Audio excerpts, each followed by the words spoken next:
Hello, my brother. Meu nome é Francioles Viana. Você está assistindo ao programa Vem Ser Livre e hoje nós vamos ter uma entrevista, uma conversa aqui com o imortal da Academia Paraense de Letras, um intelectual, um escritor, uma liderança religiosa, pároco aqui da paróquia de São Geraldo Magela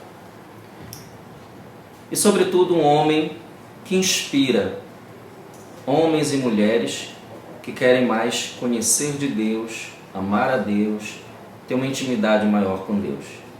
Eu estou falando do cônego Ronaldo Menezes.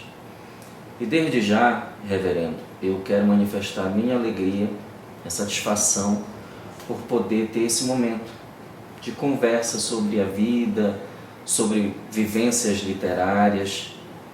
E eu tenho certeza também que os nossos internautas que nos assistem vão compartilhar dessa alegria também. Nós temos gente aí, eu vou aproveitar para mandar um abraço, internautas de Marabá, Santarém, São Miguel, Castanhal e região, internautas que nos acompanham aí do Rio de Janeiro, São Paulo, todos vocês que estão acompanhando o projeto Vem Ser Livre, seja no YouTube, seja no Facebook ou no Instagram. Tenho certeza que todos eles neste momento estão felizes por poder conhecer um pouco mais do cônego Ronaldo Menezes. E para começar nossa conversa, reverendo, eu vou trazer ao conhecimento aqui dos internautas que ontem o cônego Ronaldo Menezes foi o orador oficial de uma sessão da Academia Paraense de Letras, que homenageou os acadêmicos Pedro Tupinambá e o Orlando Bittar. E entre as falas que o senhor teve, eu estive lá e acompanhei em loco, o senhor deixou escapar um pouquinho da sua história. Nós podemos perceber que houve ali uma transpiração da vida do Ronaldo Menezes, o homem por trás da estola sacerdotal, por trás da escrita. E eu queria começar perguntando isso, reverendo. Quando a gente fala de Ronaldo Menezes, a gente fala de que origens, que lugares, que vivências? Muito bem, primeiro é uma alegria falar com você, um prazer, na verdade. E eu sou paraense da Gema.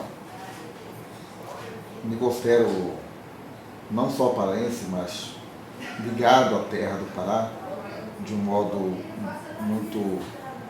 muito íntimo. Sou de Colares, uma ilha próxima aqui de Belém, perto de Vigia, bem em frente de Vigia. E até um certo tempo Colares pertencia a Vigia. Tanto que alguns são Colares e Vigia ao mesmo tempo. Eu sou Colares e Vigia ao mesmo tempo, mas sou Pará. E o Pará é uma terra muito rica de lendas, de mitos. Nós temos nossos mitos primordiais, nossas lendas fundamentais, que moldam ainda hoje, não só a cultura, mas a feição do paraense. Nós temos uma história mítica, muito rica, muito bonita. E quando você lê, por exemplo, Tupinambá, as obras dele, não há como não se identificar com os personagens dele, como eu, por exemplo. Eu me identifico porque eu vivi, quando criança no interior, lá em Colares, em meio a essas lendas, em meio aos mitos, às histórias todas, ouvindo os casos de assombração, de visagens, do Curupira, da Iara, da Mãe do Rio, dos bichos do fundo, dos caruanas. Participei de eventos aqui e acolá que falavam de tudo isso. E, claro, como criança a gente cria uma imagem de toda uma realidade que, quando depois a gente fica adulto, imagina ter sido uma realidade fantasiosa. Na verdade, eu penso que é uma fase da vida. E essas histórias que a gente relembra, relê, nós fazemos delas incursões espirituais, peregrinações espirituais. E conhecendo-as bem nos seus personagens, nos seus elementos simbólicos, nós conhecemos a alma de um povo, a alma do Pará, a alma do paraense, também a minha alma. E quando eu falo disto, eu falo como quem reconhece nessas histórias todas uma riqueza inigualável. Às vezes a gente fica lembrando das histórias dos outros, das lendas nórdicas, dos contos das mitos, as lendas gregas, os mitos gregos, são coisas muito bonitas que deram fundamento da sociedade ocidental, mas nós temos as nossas coisas tão importantes, tão profundas, tão ricas quanto essas, que não podemos deixar de conhecer as nossas, sem esquecer das outras. Então, eu, quando falo disso, eu imagino que o ser do paraense começa aí. Acho que é João de Jesus Paz Loureiro, ele diz que o fantástico, essa fantasia, essa lenda, ela é um fator social. Ela vai determinando a vida das pessoas. Na minha cidade tinha aquelas lendas para as moçoilas não irem para a festa, e contava-se, elas já ficavam com medo e já não iam para a festa. Então vai determinando. Agora, o reverendo deixou escapar ontem, durante a fala dele, e eu até fiz questão de depois, ao final, cumprimentá-lo e dizer que ele quase me fez chorar. Quando ele citou como uma das origens desse mundo fantástico da infância, a avó.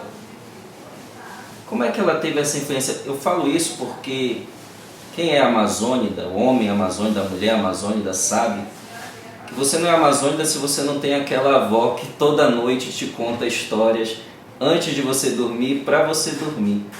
Como é que é essa relação, reverendo, das suas avós, dessas origens aí?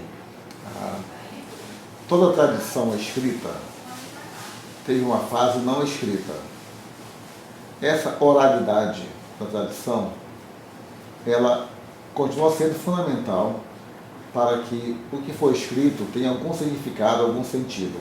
A fixação é só uma fase, necessária, claro, mas eu ainda acho que quando você conta as histórias, as lendas, os mitos, as canções dos pássaros, os ritos do interior, tudo isso é muito bonito, porque os mitos estão sempre ligados a algum rito, a algum tipo de rito. Quando você ouve essas histórias todas, de pessoas com as quais você está ligado umbilicalmente, com as quais tem uma ligação não só umbilical, afetiva, emotiva, mas uma ligação espiritual, porque você vem daquela linhagem, como é o caso da avó, do avô, essas histórias contadas passam a ter um gosto especial. E não é de hoje, não. Eu me recordo de São Paulo falando a Timóteo, por exemplo, alertando Timóteo ou advertindo contra umas coisinhas que ele poderia incorrer. A gente incorre em várias coisas, às vezes até não boas na vida. Paulo dizia a Timóteo: lembra-te do que tu aprendeste na tua avó. Né? Então, as avós, os avós, têm em nossa vida uma função fundamental. Eu penso que não é que tem na ausência do pai e da mãe, mas com o pai e a mãe, na família, a voz do avô, a voz da avó, tem um peso que o avô e a avó não imaginam que tem na vida do neto. Não só naquele momento, mas por toda a sua existência.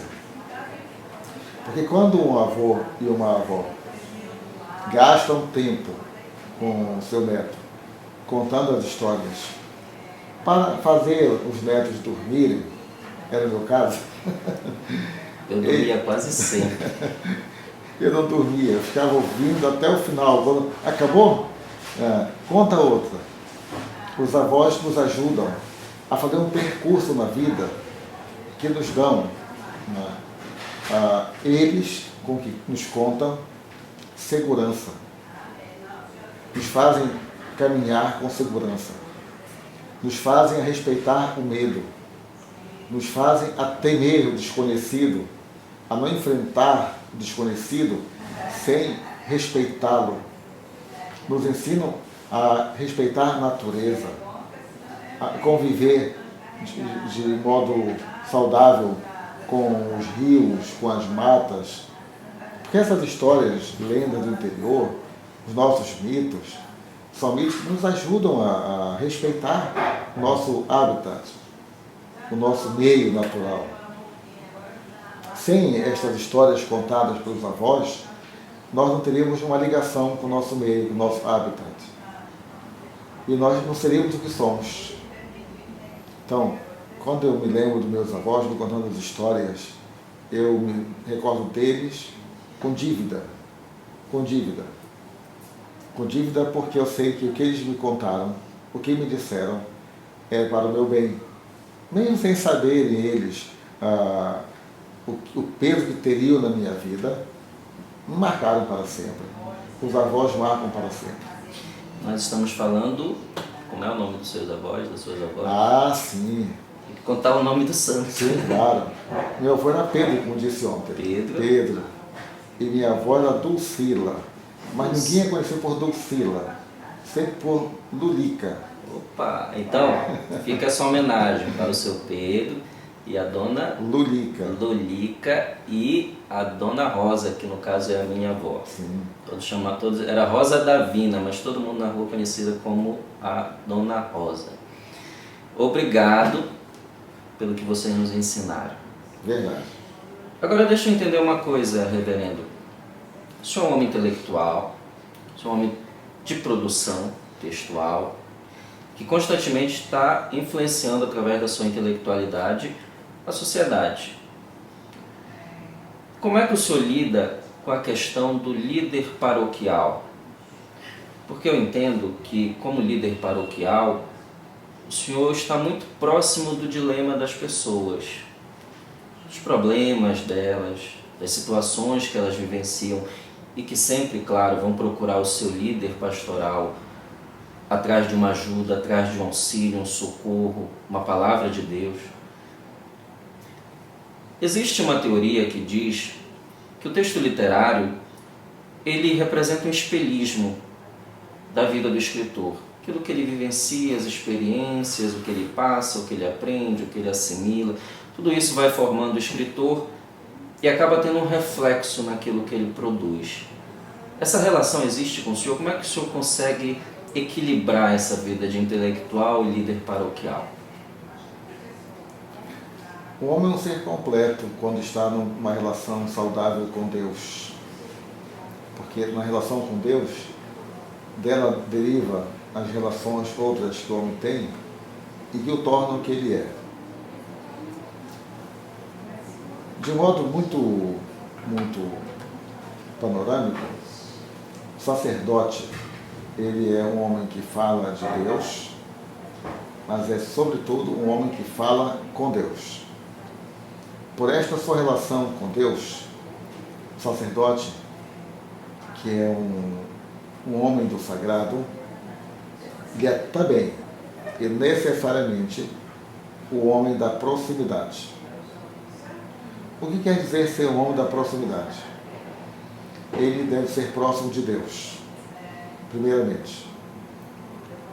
Depois, ele deve ser próximo na paróquia das pessoas, de todas as pessoas, indistintamente.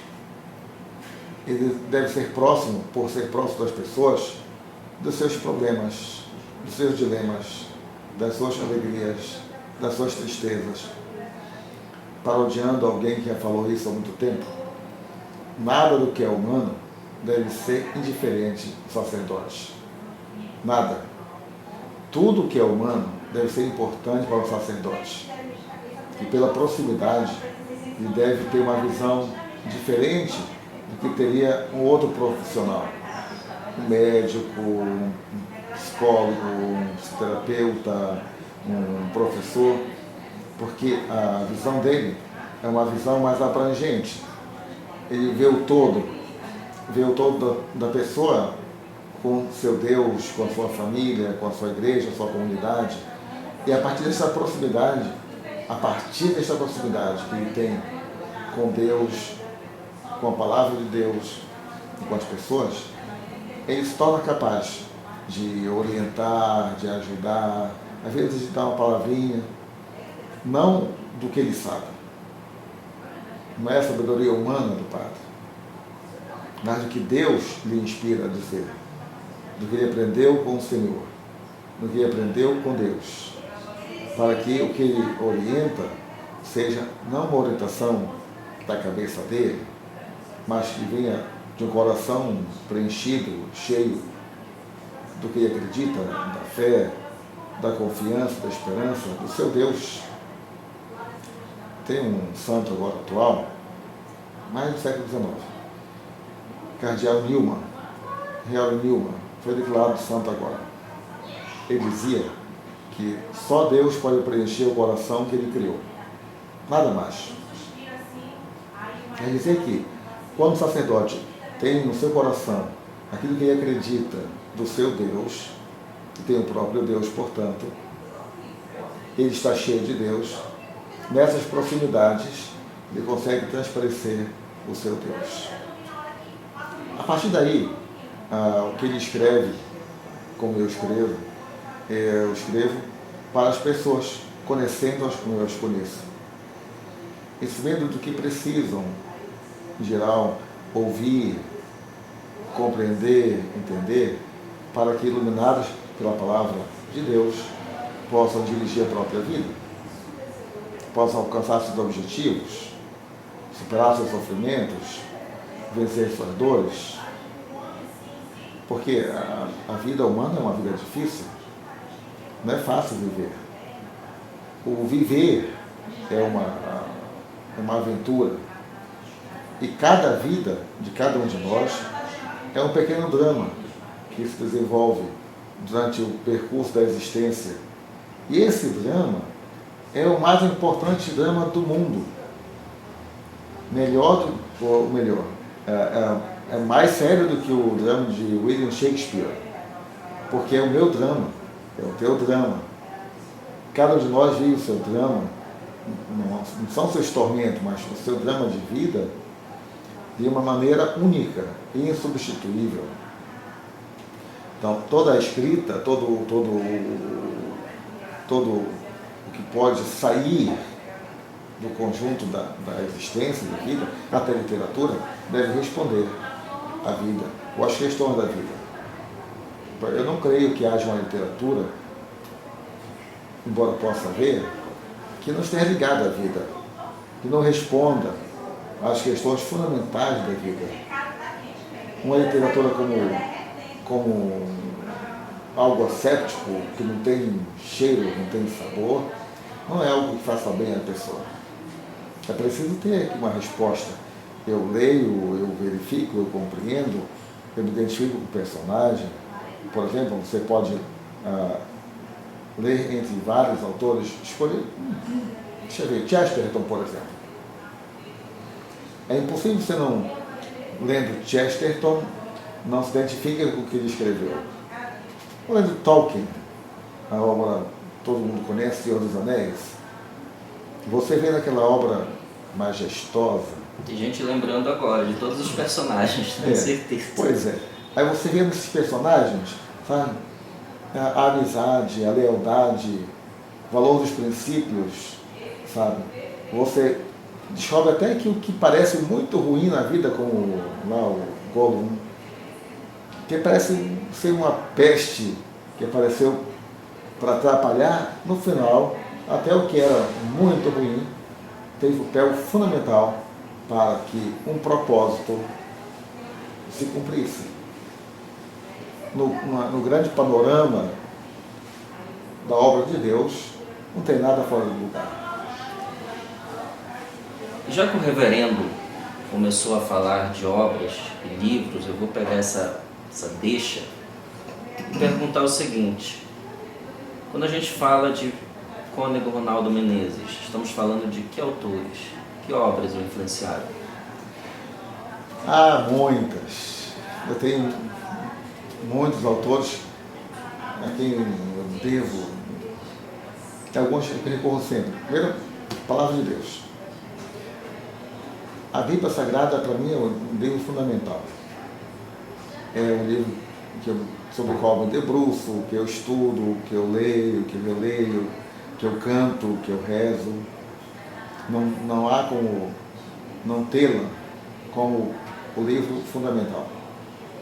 Mas, a partir destes conteúdos bíblicos, você vai ver outros autores, até autores que não têm aparentemente uma grande amizade com a Sagrada Escritura, com Deus, mas você vai pegar, citei por exemplo, Chesterton, adoro Chesterton, C.S. Lewis, todo mundo conhece, né?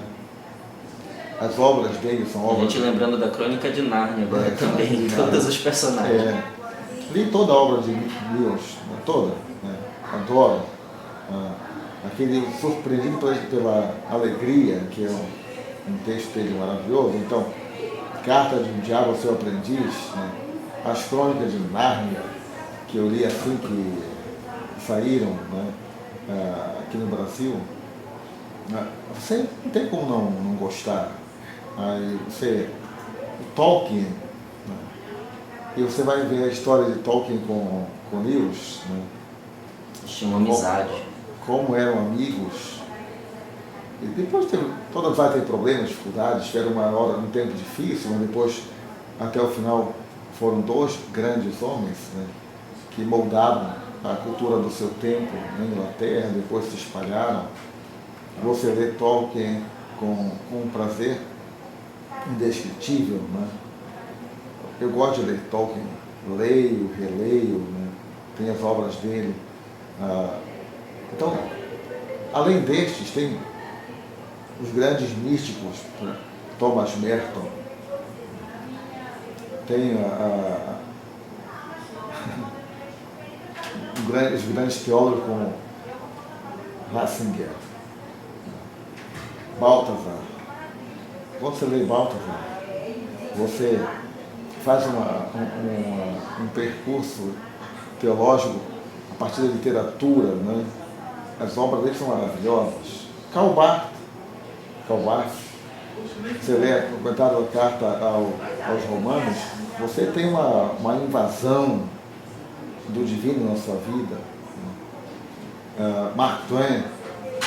Eu tenho uma penca de autores que eu não deixo de ler, de reler, porque são homens que não só cultivaram as letras, mas eu acho que eles captaram, cada um no seu tempo, com a sua temática, captaram o homem do seu tempo, com todas suas angústias, seus desejos, suas esperanças, suas tristezas, suas mágoas, tudo. Mas não só esse, mas tem alguns filósofos que eu acho que são interessantes, que parecem contraditórios entre si, ou parecem contrários, inclusive, a fé, mas eu penso diferente, Nietzsche, Heidegger, mas tem outros, Julián Marías, né? Garcia Morente e tantos outros que você vai descobrindo neles, homens maravilhosos. Fora os antigos, você tem que conhecer os antigos todos, mas você tem uma pleiade de grandes mentes que, como dizia São Boaventura, num livro que ele escreveu, ajudam a ter a mente voltada ou se encaminha para Deus. E o que o reverendo está nos falando aqui só reafirma uma coisa que eu sempre digo para os internautas que acompanham o Vencer Livre, que é uma tese, sabe, reverendo, que eu tenho, de que todo escritor, ele antes de tudo é um leitor. E toda essa pleiade, toda essa lista, essa playlist de obras maravilhosas e autores maravilhosos que o senhor citou, demonstra isso. Para você ter o que falar, primeiro você aprende, primeiro você vai assimilando. Então, o reverendo já passou aqui uma lista excepcional para você colocar na sua agenda de leitura para 2020. E agora, reverendo, eu quero falar de algo que talvez soe um pouquinho mais polêmico. O senhor lançou um livro, acredito que deva ser seu livro recente, que é Família, a Imagem de Deus. Sim. O lançamento ocorreu uma área, um espaço artístico do Tribunal de Contas do Estado. E esse tema, reverendo, a gente sabe que hoje em dia a família, tema família, independente da barricada, dos que são prós, que são contras, que têm visões diferentes, mas é um tema que está em evidência. Para o bem e para o mal, acredito que para o bem, mas tomando essa figura de linguagem, é um tema que está em evidência. Eu lhe pergunto, como é que o senhor vê esse tema hoje em dia para a sociedade? Qual a importância da família e como o seu livro trabalha isso? Para mim, a família é muito importante, primeiramente. Respeito todos os novos caminhos que a família tem tomado, respeito. Devemos respeitar o diferente. Agora, para mim, a família é um projeto de Deus, é uma obra de Deus. Deus quis a família, Deus fez a família, Deus construiu a família com um projeto bem definido, determinado, com um propósito claro. E penso que, de modo geral, se fôssemos falar da família, Deus construiu o mundo para a família. Se você pegar o Gênesis, Deus constrói o mundo, enfeita o mundo, orna o mundo, dá ao mundo a afeição mais bela que podia ter. Depois coloca o homem, coloca a mulher. E ao colocar o homem e a mulher, Deus estabelece que os dois devem continuar esta obra divina. E que os dois devem procriar, fecundar a terra. Aí se diz, mas só procriar é fazer filhos e povoar? Não. A fecundidade não é só neste sentido, mas no sentido de que o que o homem recebeu não pode tornar infértil. Não pode infertilizar mais. Ele é obrigado, por sua origem, por sua natureza, a ser a pessoa da fecundação. Ele é a mulher, homem é a mulher. Então, este projeto divino é o projeto mais importante que nós temos na Bíblia. Se você for olhar a Bíblia de modo geral também, ela começa com o matrimônio, com a união de Adão e Eva, de onde vem a geração lá. E ela termina no Apocalipse com as núpcias do Cordeiro. Matrimônio, união. E há um profeta, que é o profeta Oséias, que ele torna o matrimônio como o pano de fundo das suas profecias. Para mostrar que o matrimônio está no âmbito das rupturas, mas no âmbito do perdão, da reconciliação, do recomeço. Esse meu livro, que é um texto feito para as famílias, eu faço esses comentários.